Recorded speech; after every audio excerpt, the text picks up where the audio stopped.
Hello BookTube, it's Joshua here, and today I'm going to make a Poetry Thursday video.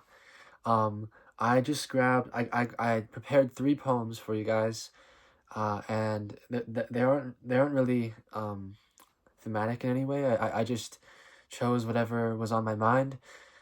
So yeah, the first poem is actually on my Kindle here, and this is the very first poem in an anthology. It's in the New Yorker anthology, um, the 100-year, the centenary, um, verse anthology for the New Yorker, and the poem here is by Auden, Zagajewski. I'm definitely not pronouncing that right. But it's titled "Try to Praise the Mutilated World," and I read this. Well, I got this and I heard about this anthology from Steve's channel, and I wanted to get it, but the actual hardback was $60, and I wasn't gonna pay for that, so I got the Kindle edition, which was significantly cheaper.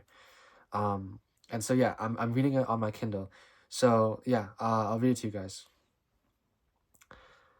Try to praise the mutilated world. Remember June's long days and wild strawberries, drops of wine, the dew. The nettles that methodically overgrow the abandoned homesteads of exiles. You must praise the mutilated world. You watch the stylish yachts and ships. One of them had a long trip ahead of it, while salty oblivion awaited others. You've seen the refugees heading nowhere. You've heard the executioners sing joyfully. You should praise the mutilated world. Remember the moments when we were together in a white room and the curtain fluttered. Return in thought to the concerts where music flared. You gathered acorns in the park in autumn and leaves eddied over the earth's scars. Praise the mutilated world, and the gray feather a thrush lost, and the gentle light that strays and vanishes and returns. So that was the poem. It's translated from the Polish by Claire Kavanagh in 2001. So that was, I think, really beautiful and really moving. Like you have the image of, here it is. You watched the stylish yachts and ships. One of them had a long trip ahead of it, while salty oblivion awaited others. I think in that line, there's that sense of fate, or of not knowing what your fate's going to be. And so there's, I guess the poet here is trying to look at humanity's horrors or faults, and still trying to justify humanity. And I really like that. I think it's really beautiful. And next up, we have a poem by James Merrill. This is a short one. It's called Between Us. So here it is. Between us. A face. There it lies on the pillow by your turned head's tangled graying hair. Another, like a shrunken head, too small. My eyes in dread shut. Open. It is there, waxen and human, small. The taut crease of the mouth shifts. It seems to smile, chin up in the wan light. Elsewhere I have known what it was, this thing, known the blind eye slit and knuckle-sharp cheekbone. Ah, and again do.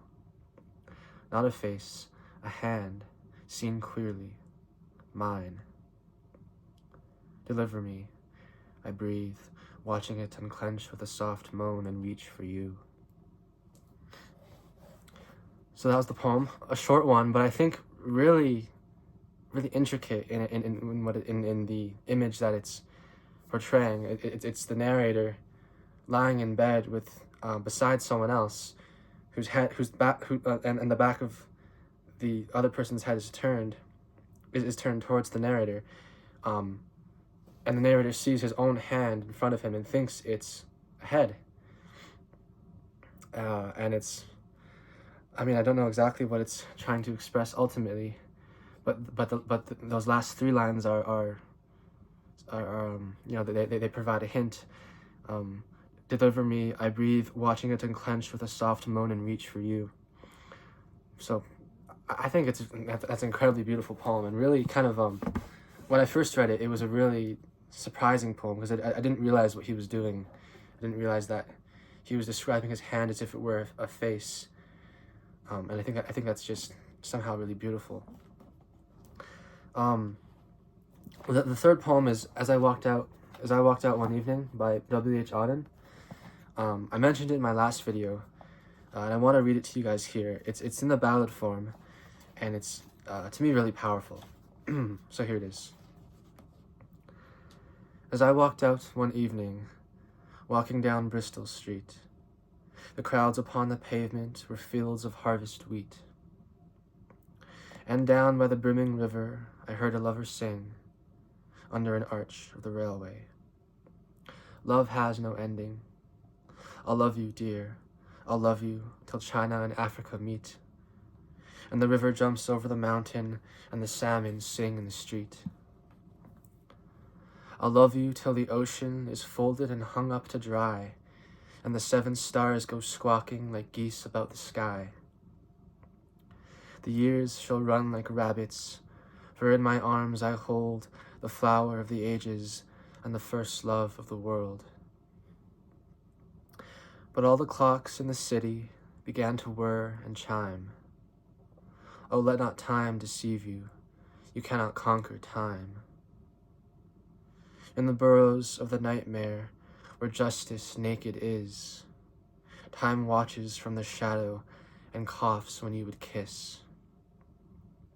In headaches and in worry, vaguely life leaks away, and time will have his fancy tomorrow or today.